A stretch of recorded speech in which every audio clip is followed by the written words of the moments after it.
Me wana mi voka bodo ojle ogbesusu gege wenu. To kan heji mi nan tindo droje gonjo mi on Kristi Jesu tondali nando non la wendagbe podo nando ma ho me jrado ho. Mi nan sono ma nu pikplon bon owewe dali kele dide asisa ogbesusu gege Kristi ton drodo. Bon chomion eton lo lukuro kede dali mina so no tindo ojre ide gbibo eton na gokona mi bon na do hode na mado ganon le awufie salon le mehenu kundo biale asu kwasi po le wendo etito tu klame le podo akota le mvemi na mini tunto mi ton ayi na do mi mando ogbesusu gege lome podo na do moi to go flame patapata kan loji kudo jijo to igbe bo gigo pipa ye hallelujah hosanna na papa we to ji aga to Jesus sin kon bo igbe lo ni na lile je Ezekiel sin we ta mi ton uta foton kun lo poji we lo ka diga so mu bo elan eyin o kan kande ko aton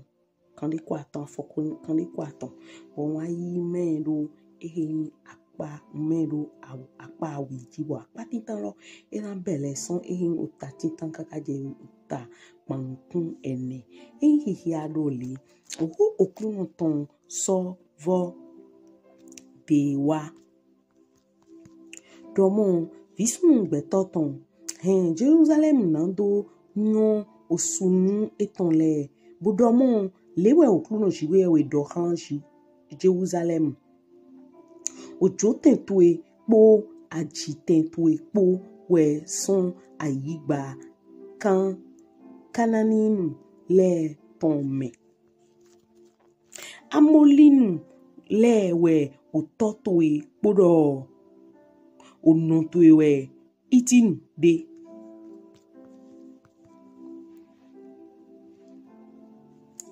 Boro na ajitentue ton to azan higbe ye jiwe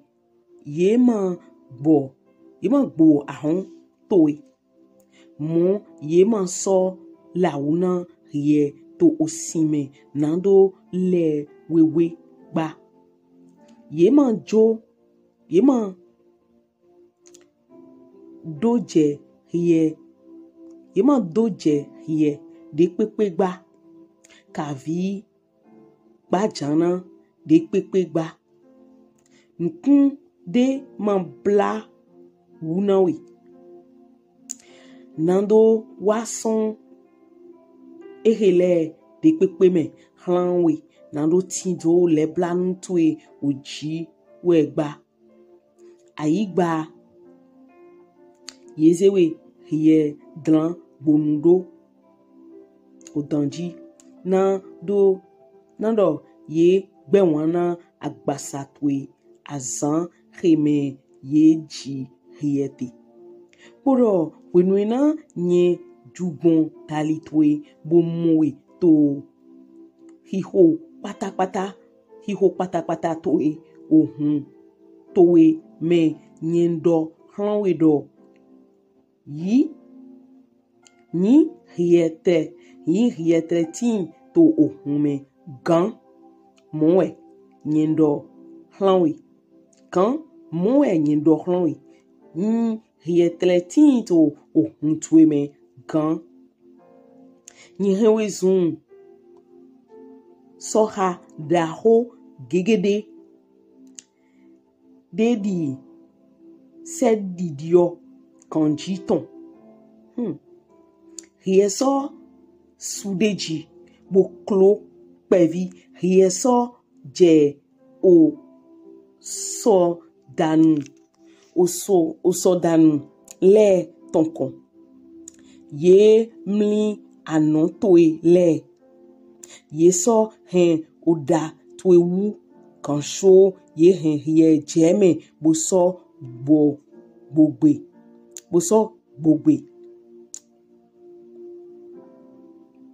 tinvie wenwena nyen jugon dalitwe bo kunwe da yego ojle owanyi tonwe ojle towe nyen so dren avotun she do ta nawe bo so shion ome towe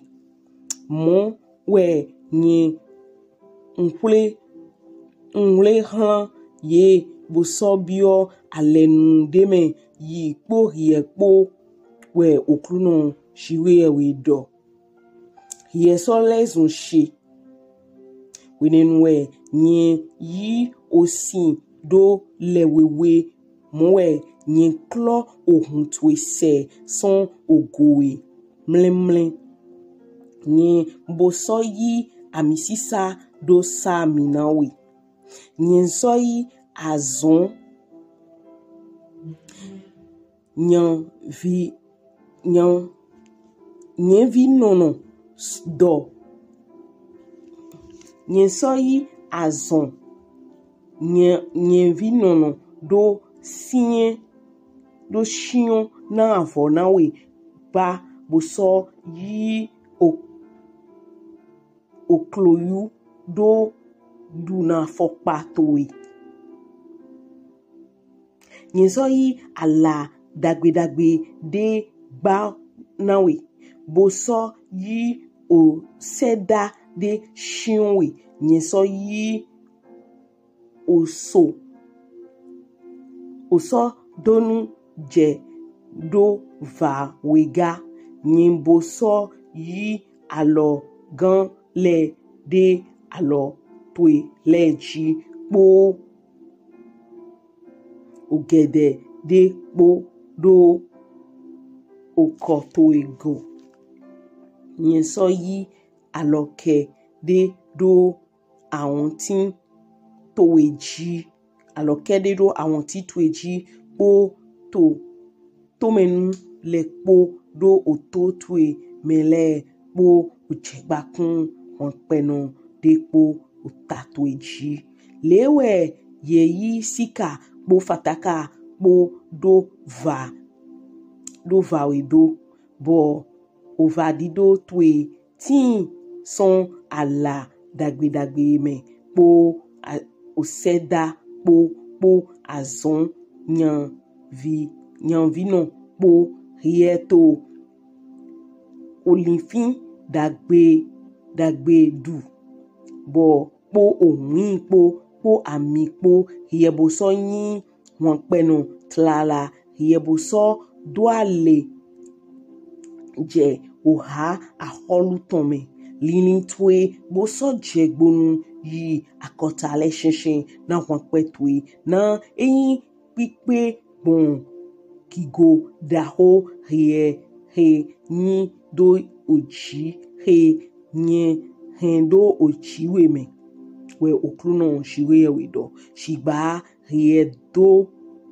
tudo won peto ego bo soto galilo bashi na yindidi towe ton wutu bo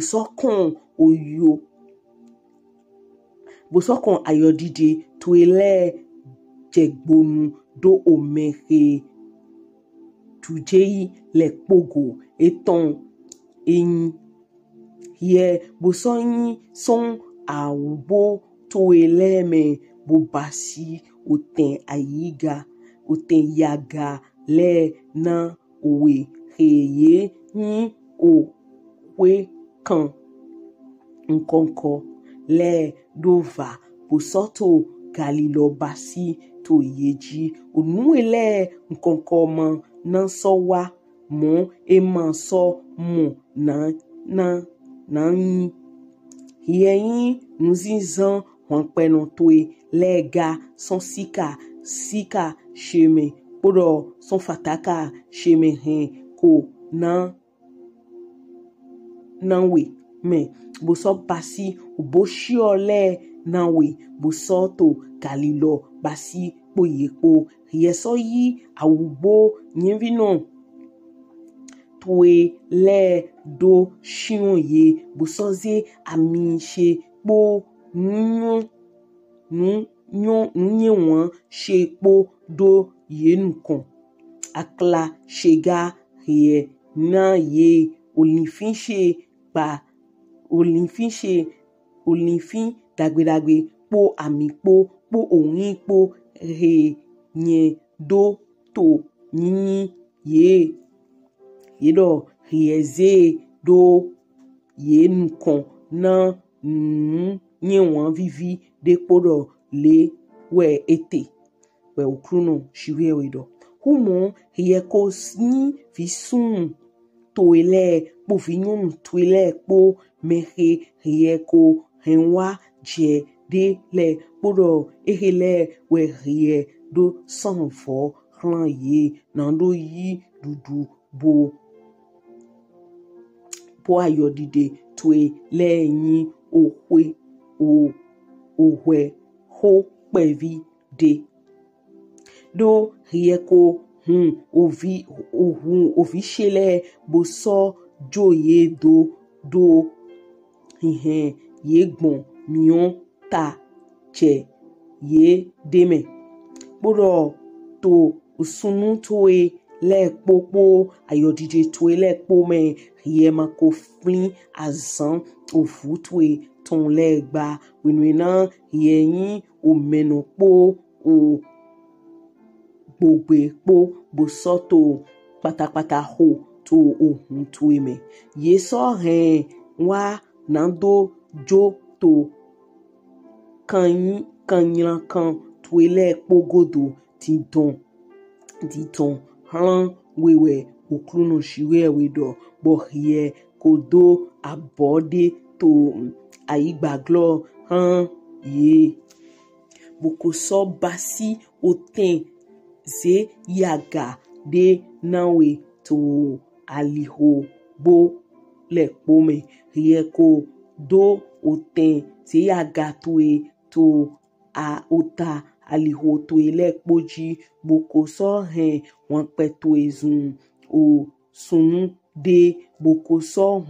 afo to le ran o meke tuwa ide le po bo so ayodide to sudeji ye ko basi kalilo po Egyptine le po ga ko komenu to ele agbasalan da ho ton le boko so ayodide to sudeji na do home blemi han aji ene wutu da yego nyenko dlen aloshe do ta nawe boko so de gbe hlame to ele boko so jo we hlan ojo he gbe wana we le ton vionu Philistine le ton ye nye wan aliho wan tuntun toe ton u le ye ko so basi o galiloga asilianu na ye ko yin manpokono utu moe ye ko basi o galilo ye puro kansho ye mayin pe kono gba humo ye ko ayodide twe sudeji to aigba kenani tome je keldea kansho ye mayin pe kono kokpeno po po gba nawe aihatwe ji magbo do gano dole we okruno shiwe we do mimo ye wa onu hele po azon nyonu ayodeto adingbanode ton to merie to oten aigbatwe to ota alihole potome bo so basi oten ze ya gatwe to alihogbo le pome bo manko sorti di galotoli gba he vle opade me eton asihe de ayo de he heyi ojo no le ton oten aswe tonton me ye man na nuni na le hlan galoto le po shigba ye na nuni na toy le hlan won to toy le po bo blanu heye na ye ni do wa je dewe to awa le poji na ayodide toy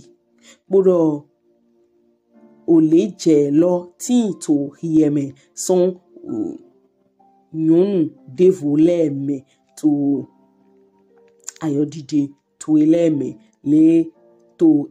me do me de mahodo we na do basi ayodide gba bodo le hie da pana bo ye na pa de na bo ye ma pada me de hlan hie gba eni utu hie yin ole jenu nishe bo yin oweta eni lo de mi hia son pati tan lo je yin gbon kun eni lo mi yuro yin uta lo bi gba kasara do o tade na dida Israeli ton son jiwe wede ntoli mi kun kaka fi emi besun ka je ni mi do dida agbeto alopa nchiwa lopa ton kaka je fi de mi te bo yin o fi emi hia egbe di no o ta foton kun lo polo blebu lo e de ta na nu ezonbo jiwe we yi ho da na yi bo ni mina pon apatintan mina moro o jiwe bele son fide idon Israeli son we to apajele lo do apajele we to nina apajele we nina we ni mi kan nu eto mina moro kelo podero flen apajele lo he na henje gbonu nchi wa eton le popapata e ma zende pepe wa we edodo ye ma nyon mi le diwe we dai o hun eton me Israeli ti te kan yon do edodo ni lo we do kenan mwe ji bo eto yin o ammonity eno yin ammonity bo eto yin ititin le bo de yin pon ammonity lo sin yin o tade na mundo eta iri gbeta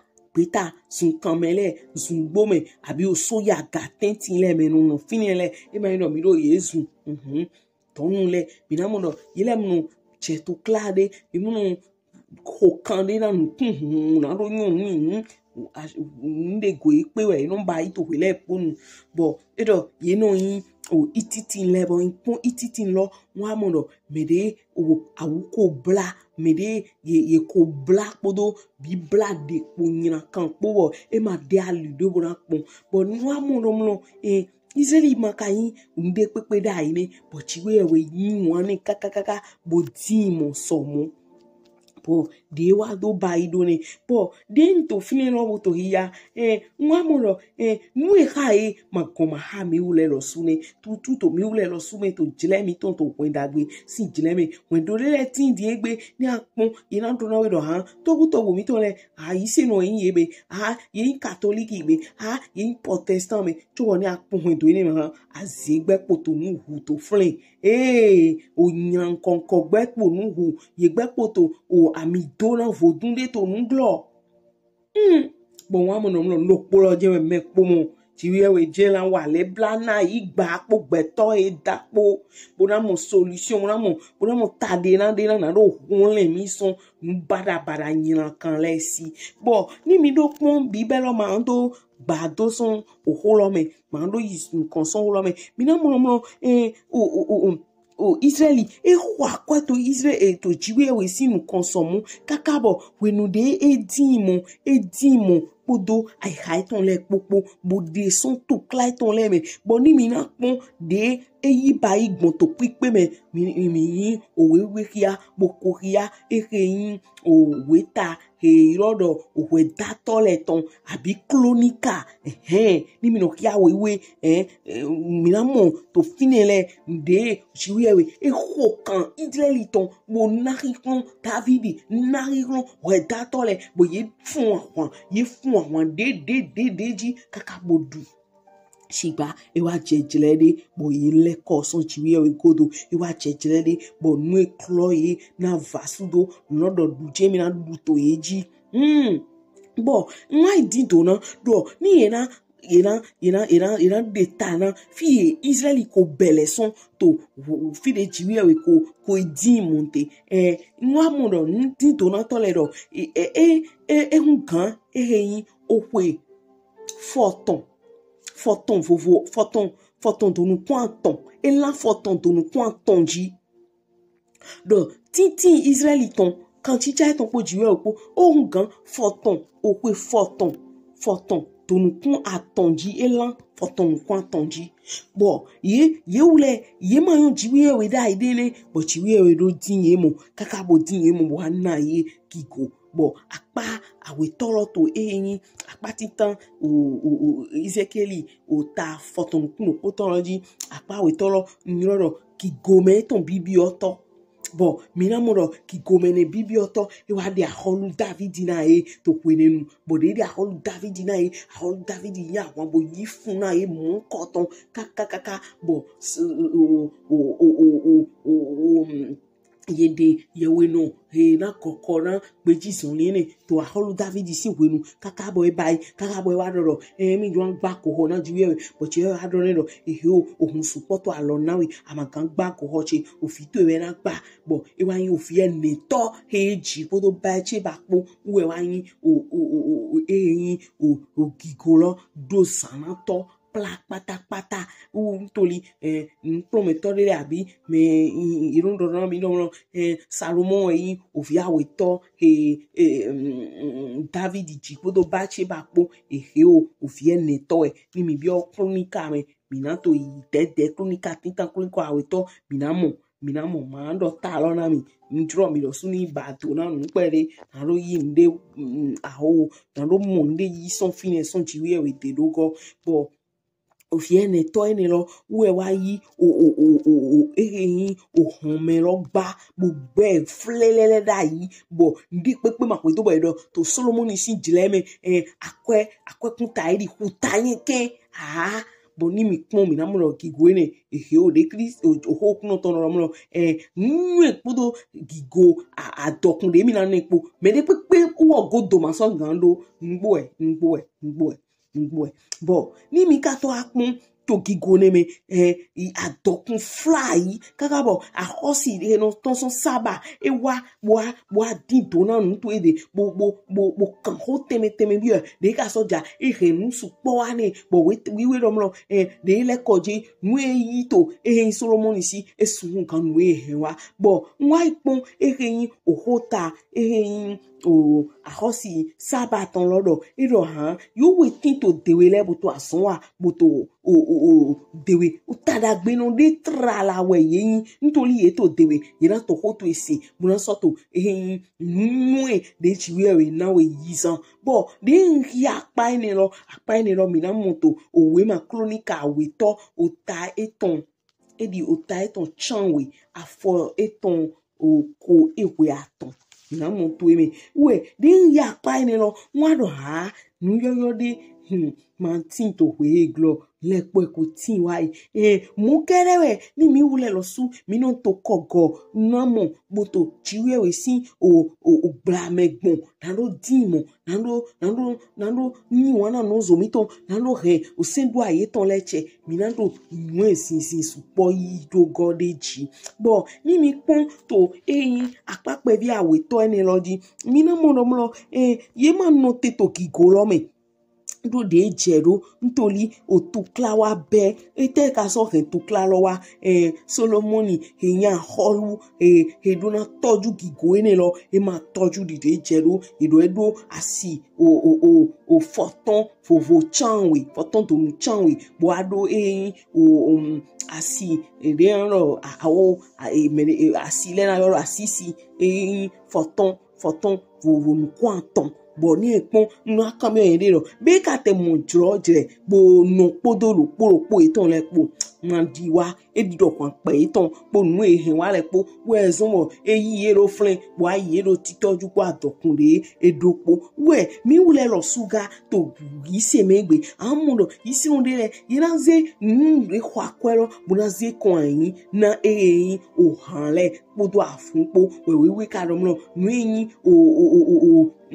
sika no kwa kwa miton mi ma duran jona afun mi ma so duran jona ohan menlewe han menle afun lewe yin me ko opun kan ro me bo dopon mo do vi bo so leko ibo bo ton so yi mi ma so won pon ego so yi ma so je afun kan ba we gbondo mu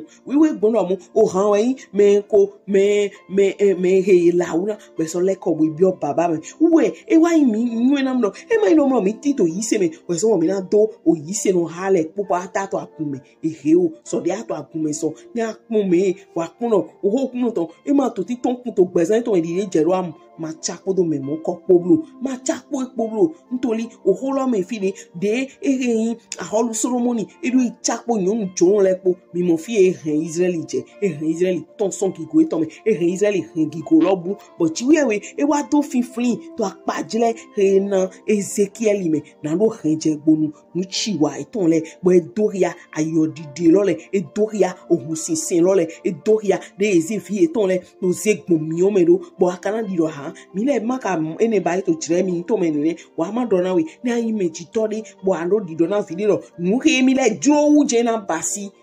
auto hi gbon mi o mene be kamo jiwe wo kamo jero ekewe nyona filo ekewe je ha filo bo ando fle wa to fi to ba fi no ba emi le kwa diwa emi le de mi juro we na ba iro nyelo auto hi gbon mi o mene ntoli ama hi bi ojuro jiwe we to ntoli ena ba inu hi ajuro shigba ejenu kan ena chikiri lo ma yi nu kan ba ntoli ma njo pipe jiwe we to da yego bo pai bo ton son yin o wa lo eneme we okunu do bo mi lo leko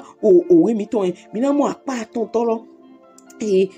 wenu ye gigo lobu toli wenu ye fleson me wutu iwa ye bio gigo lo me iso gigo lobu wenu ye gigo lobu flewe o Philistine le ahwan konko bia nkuna ye kaka bo iwa ze aki ogbeton loson ye si bo iro de jefodun ta gon si nkon ebu kaka je wenu aki lo so abudo ye bo me de pe ma loyun fi de tinte ba nyu tori le ran doro jiwe o lo so agonu eton ze bo ze bio kigo eton bo iwa mudo to eni le godo o we dida le ne mi o ki ajenu kon ni bo ni mi kon to ple po me apa vovo enele mi na mono mi wule lo su mo mi du dro da gbejiwe we ton kele di de Israeli mondo kaka bo jiwe we do na mi wule lo su jiwe Jesu Kristi ntoli owo yin na mi pepe mi mu akotari we be ha kaka bo ape ha yi gon blebu bo egbedi mi gbe ti mo to wen dagbe la do ni an gbeto bo ejiwe so ni wo we ni no chiwe yin won we ni no ma jo ani kudo mo ni no jo ani mo hole gan po to ku bo mi no to enele kudo etutu mi no to enele kudo toli won na chiwe we to e ma won na chiwe we to bo won na ni lo e ma ndo do mo lo de Israeli vile ye aja ko fleson won na lo me we mi ule lo so jago fleson Kristi Jesu me bo ko de di do ado to pe chese ndi pepe ko we awo nyewe ason ya nyewe akoya asuwe abi jono apasa to na do fliwi son Kristi me ko de ra igba ni ken mo zin lo mi to Jesu sin ko na ma yin o gbeji son ni de ye yo fo gbe gan yo suki sa ma yo fo gbe ma do suki sa gbe me no do mo te be zigzag suki sa gbeji son ni ne ni ma yin to Kristi me blo blo sorry jiwe we nyu na mi gbon mi ni no gbe ni mi ni ma no gbe na nu ayi won ton le bro ntoli nu ayi won ton le jo e ton le e ma go na mi e ma kan na mi ogbe jijo ni de jero won ho de do ki won ri pe ko we awo na lo don mi ko do na lo don mi le ko baba mi ayi gba ni ken mozi mi ma to Jesus sin ko na ma minima no ki ko le si a check pipa nu blo to Jesus sin ko bo ma yi nu kon do moto apati tan Ezekiel iton o ta foton no poro me na do te na ho de baba to Jesus sin ko mi ho de bo bio alogo to na ma be ti so limito podo krisipo ni ma ta di Israel vile podo ye poblo to Jesus sin ko ndi pepe ko wure awo na do remi dongbon baba me na do remi bio pe ti so suki sa lo me bo ma do ayin nde to fifonu bo mi na do ales on fle ko chanko to kentonu me to point de me mi ton so le bo a ron su Christ Jesus oh ma les kinte adike mi mo koblo to Jesus sin ko de mi tito ko yo lo me o tito so awe to lo me un de no no vichile na mla ho chile yi me kwata to Christ me ani yan fo ton lodo to nubo to me ani yan fo ton lodo to adu to me ani yan fo ton lodo to ju pipe to me to Jesus sin ko bo gwa lo lo popo mi to le na nu jo agbasa ton le ayi won ton le de pe ni ma du to mi jiblo mi mo do ele du to Israel ji bo ele aga